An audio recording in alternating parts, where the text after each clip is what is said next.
देखिए, जो संभल का मामला है, मेरी नजर में ये बहुत ही सोची समझी घिनौनी राजनीति के तहत ये सारा मामला है और मुझे बहुत दुख के साथ कहना पड़ रहा है, लेकिन मैं कहूंगा जरूर कि अदालत भी इस सारे षड्यंत्र में शामिल है। जब देश में कानून है जो धार्मिक स्थलों से संबंधित सन 1991 का कानून बना हुआ है, पार्लियामेंट द्वारा पास है, जिसमें कहा गया है कि 1947 से पहले की जो स्थिति इस देश में है, सभी धार्मिक स्थलों की स्थिति वही रहेगी, उसमें कोई किसी तरह की कोई सवाल नहीं उठाएगा, कोई छेड़छाड़ नहीं करेगा। और यही नहीं, उसमें रोका गया है कि अदालत भी उसमें किसी तरह का कोई हस्तक्षेप नहीं करेगी। सेक्शन 4 में कहा गया कि केवल यही नहीं, भविष्य में भी ऐसी कोई बात नहीं की जाएगी। बावजूद उसके 19 तारीख को दोपहर में पिटीशन फाइल होती है सर्वे के लिए। कोर्ट उसी समय जो रेस्पोंडेंट हैं उनको सुने बिना, उनको मौका दिए बिना, जो प्राकृतिक न्याय का एक सिद्धांत है उसको लागू किए बिना उसी दिन तत्काल आदेश करती है। और बड़े मजेदार बात देखिए कि इधर आदेश पारित हुआ और शाम तक जो है एएसआई के लोग सर्वे करने पहुंच भी गए। इससे ज्यादा और सुनियोजित षड्यंत्र और क्या होगा, घिनौना षड्यंत्र क्या होगा, क्योंकि उन्हें मालूम है कि अदालत जा रहे हैं, वहां से आदेश मिलेगा और आदेश मिलेगा तुरंत उसे लेकर वहां पहुंच जाएंगे। ऐसा वेल प्लान तरीके से होता है, बिना उसके नहीं होता। और इसीलिए मैंने कहा कि अदालत भी इससे शामिल है। दूसरी बात, और जो एक बात मैं कहना चाह रहा हूं कि चलिए, जब 19 तारीख को सर्वे हो गया तो फिर 24 तारीख को सर्वे का क्या मतलब था?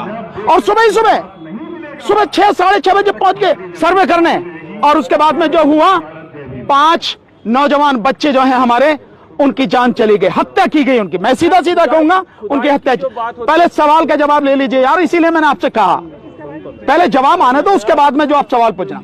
उनकी हत्या हुई और आरोप अब ये लगाया जा रहा है कि पुलिस ने गोली नहीं चलाई, जबकि आप देख रहे हैं पुलिस कैसे गुंजू करके, वो है ना पुलिस वाला यूं करके पिस्तौल चला रहा और एक यूं करके चला रहा, वो ये सारी स्थिति। लेकिन पुलिस कमिश्नर ने इनकार किया है सर कि पुलिस की गोली से। आपने कभी देखा है कि कोई अपराधी ये कहता हो कि मैंने अपराध किया है? सर, खुदाई का जो मसला है कि जो एएसआई खुदाई कर सकता है कि नहीं कर सकता? नहीं कर सकता। जो संविधान में जो कानून है बना हुआ 1991 का, वो किसी को भी इजाजत नहीं देता कि आप उसमें एक कदम भी रखें इस नियत से कि आप उसका सर्वे कर रहे हैं, कुछ कर रहे हैं। वो कानून पूरी तरह से रोकता है। कानून कैसे सर्वे से पता कैसे लगेगा कि क्या पता लगाना है आपको? जब संविधान ने कह दिया, जब इस देश के कानून ने कह दिया कि 1947 से पहले की जो परिस्थिति है वो उसमें कहीं भी कोई भी उस पर कोई सवाल नहीं होगा, कोई छेड़छाड़ नहीं होगी, फिर क्या पता लगाना है आपको? कौन होते हैं आप पता लगाने वाले? एएसआई कौन होता है? तो क्या इसके पीछे कोई बड़ी साजिश नजर? मैंने बताया बाकायदा साजिश है और बड़ी घिनौनी साजिश है। और अगर ये साजिश नहीं होती तो पिटीशन पड़ा, विपक्षी को मौका दिए बिना आदेश हो गए और आदेश तुरंत लागू हो गया। यहाँ सालों साल आदेश पड़े रहते हैं, धूल चाटते रहते हैं, मिट्टी लग जाती है उन पे, अधिकारी कभी गौर ही नहीं करते और यहाँ तो पहले से तैयार बैठने, सांझ को पहुंच गए वहां।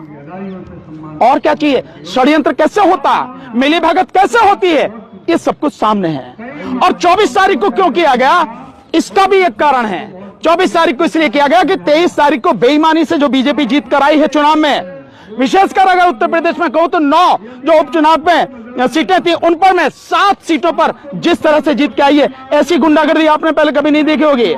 मुस्लिम समाज के लोगों को रिवॉल्वर से डराया गया, रोका गया। कुंदरकी में जाटव समाज के लोगों को, यादव समाज के लोगों को, मुस्लिम समाज के लोगों को वोट डालने से रोका गया। ऐसी गुंडागर्दी आपने देखी कभी? इलेक्शन कमीशन क्या था, कहां था वो? कौन से बिल में घुसा हुआ था? कौन सी रिश्वत लेके चुप बैठा था? कौन सी वफादारी निभा रहा था? जब उसकी जिम्मेदारी है देश के संविधान को बचाने की, जब उसकी जिम्मेदारी है कि निष्पक्ष चुनाव हो, स्वतंत्र और पारदर्शी चुनाव हो, क्या कर रहा था वो? इसलिए ये सब कुछ सोचे समझे साजिश के तहत हो रहा।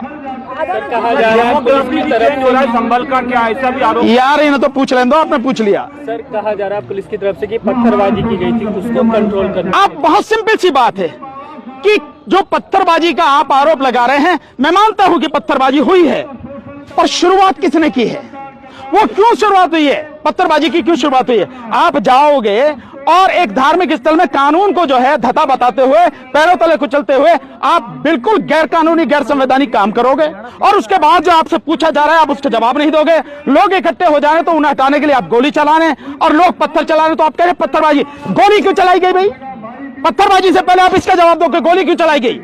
पुलिस अगर गोली चलाती है तो गोली उसी स्थिति में चलाती है जब देखे कि अब काबू में नहीं हो सकते। उससे पहले लाठी चार्ज होता है, उससे पहले चेतावनी दी जाती है, और गोली भी चलाई जाती है तो घुटनों से नीचे मारी जाती है ताकि जो है डर के भाग जाए, ये वो चलने के काबिल ना। ये एक तरीका होता है। आप सीधे सीधे, यार पहले जवाब तो सुन लो, सीधा सीधा आप गोली चला रहे हो और आप कह रहे हो कि मतलब पत्थरबाजी हुई है। क्या वो जो लोग हैं दिमाग खराब है उनका? उन्हें समझ नहीं है कि वो क्या कर रहे हैं क्या नहीं कर रहे हैं। इन सारी चीजों को समझो और समझ, इसीलिए मैं कह रहा हूं उसकी बाकायदा अगर निष्पक्ष जांच हो जाए तो दूध का दूध पानी